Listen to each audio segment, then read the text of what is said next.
Abraham Lincoln was born on February 12, 1809. His family lived in a small log cabin in Kentucky. Life was hard. They were poor and lived on the edge of the frontier. Young Abraham knew hardship. He worked hard alongside his father. He helped with chores and farm work. Lincoln's formal education was limited. He attended school for less than a year. But Lincoln had a powerful thirst for knowledge. He taught himself. He borrowed every book he could find. He read by candlelight late into the night. He devoured books like the Bible and Shakespeare. This self-education shaped his character. It fueled his ambition. Lincoln was a tall and strong young man. He worked as a laborer and a storekeeper. He even split rails for fences. But his mind was always active. He was known for his honesty and integrity. People called him Honest Abe. He yearned for a life beyond manual labor. He dreamed of something more. Lincoln moved to Illinois in 1830. The young state was growing rapidly. It offered opportunities for ambitious young men. Lincoln worked as a storekeeper and postmaster. He served in the Black Hawk War. He even wrestled. He was a man of many talents. But his greatest talent was yet to be discovered. It was the power of his words. Lincoln had a passion for law. He taught himself legal principles. He devoured law books. In 1836, he passed the bar exam. He began his legal career in Springfield, Illinois. Lincoln quickly gained a reputation as a skilled lawyer. He was known for his sharp wit and clear arguments. Lincoln's legal career flourished. He argued cases before the Illinois Supreme Court. He even represented corporations like the Illinois Central Railroad. But Lincoln's interest in law was intertwined with his interest in politics.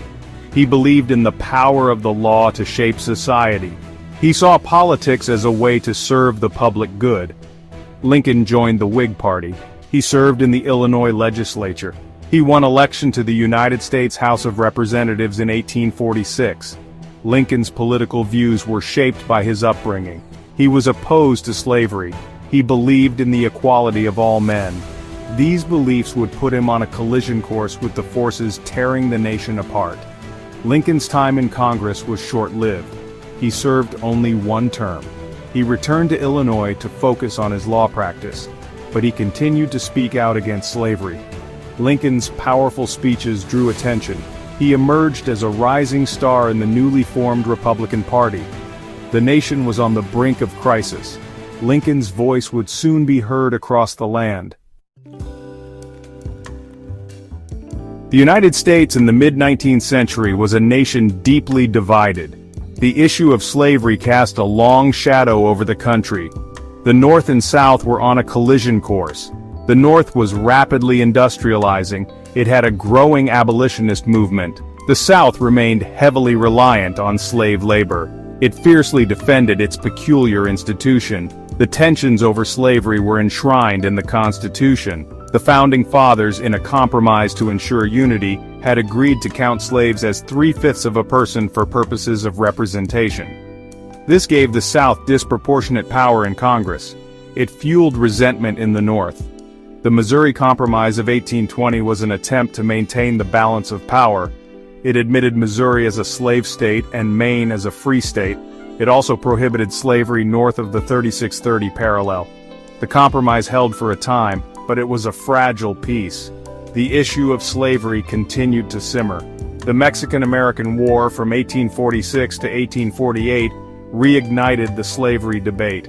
The United States gained vast new territories in the Southwest. The question arose, would these new territories be open to slavery? The debate raged in Congress and in the streets. The Compromise of 1850 was another attempt to quell the storm. The Compromise of 1850 was a package of 5 bills passed by the United States Congress. It was designed to diffuse the political confrontation between slave and free states. This confrontation arose from the request by the territory of California. California wanted admission to the Union as a free state. The Compromise admitted California as a free state. It also abolished the slave trade in Washington, D.C. The Fugitive Slave Act was strengthened. This law required citizens to assist in the return of escaped slaves. The Compromise of 1850 was intended to be a final settlement of the slavery question, but it only served to delay the inevitable conflict. The Kansas-Nebraska Act of 1854 further inflamed tensions. This act allowed for popular sovereignty in the territories.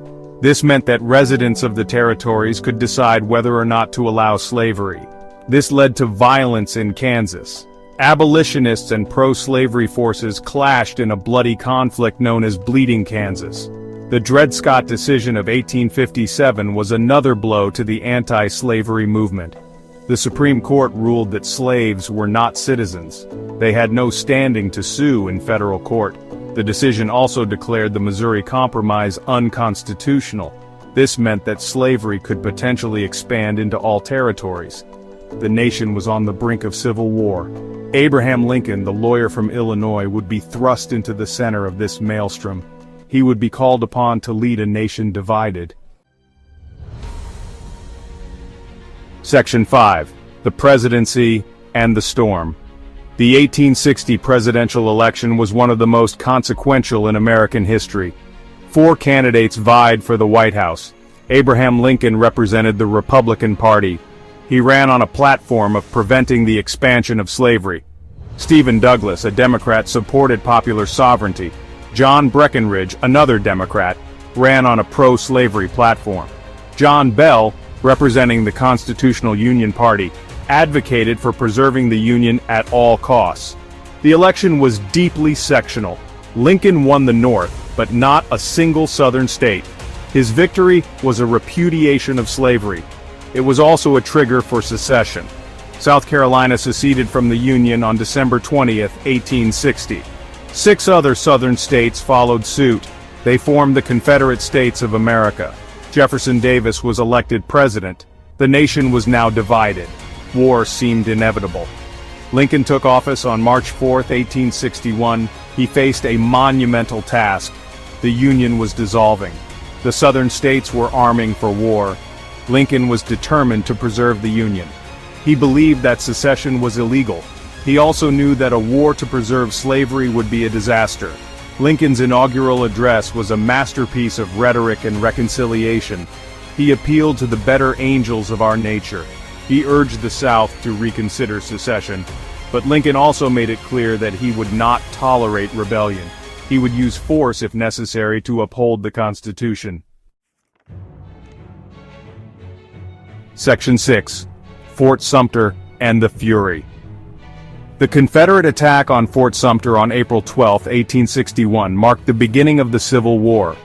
Fort Sumter was a federal fort located in Charleston Harbor, South Carolina.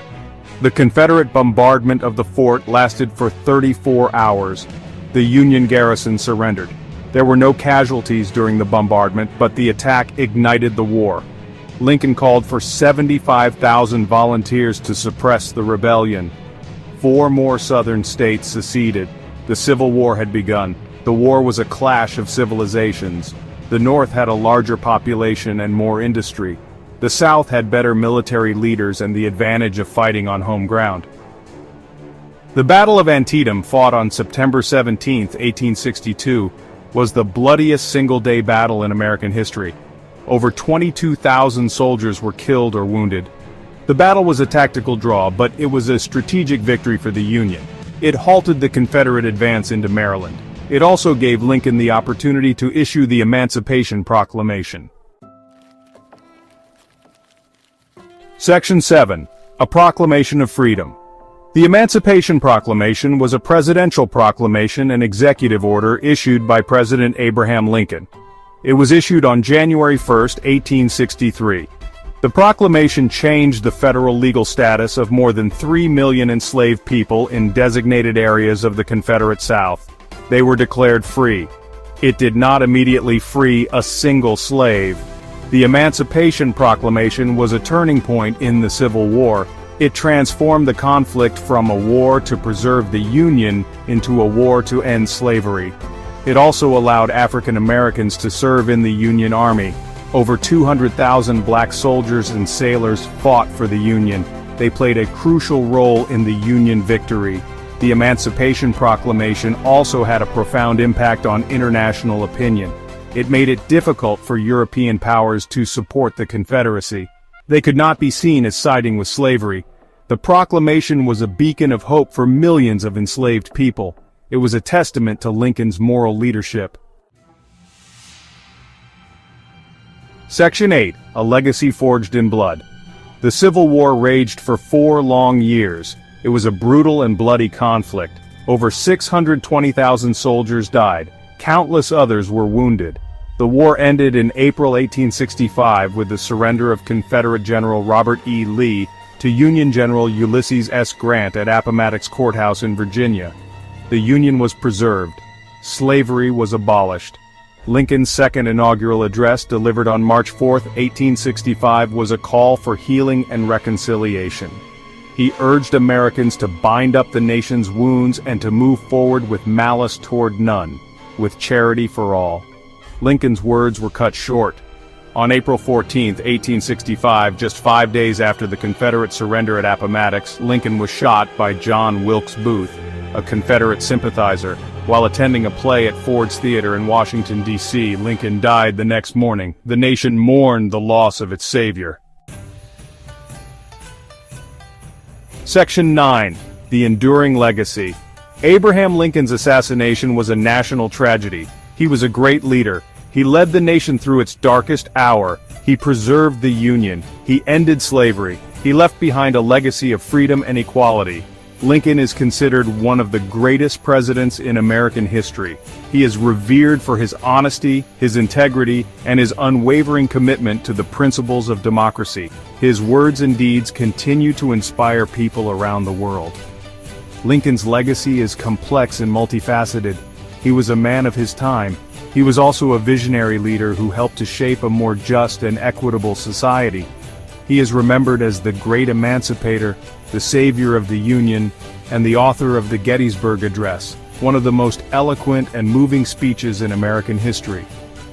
Lincoln's legacy continues to be debated and reinterpreted, but his place in the pantheon of American heroes is secure. He remains an iconic figure, a symbol of democracy, and an inspiration to all who strive for a more perfect union.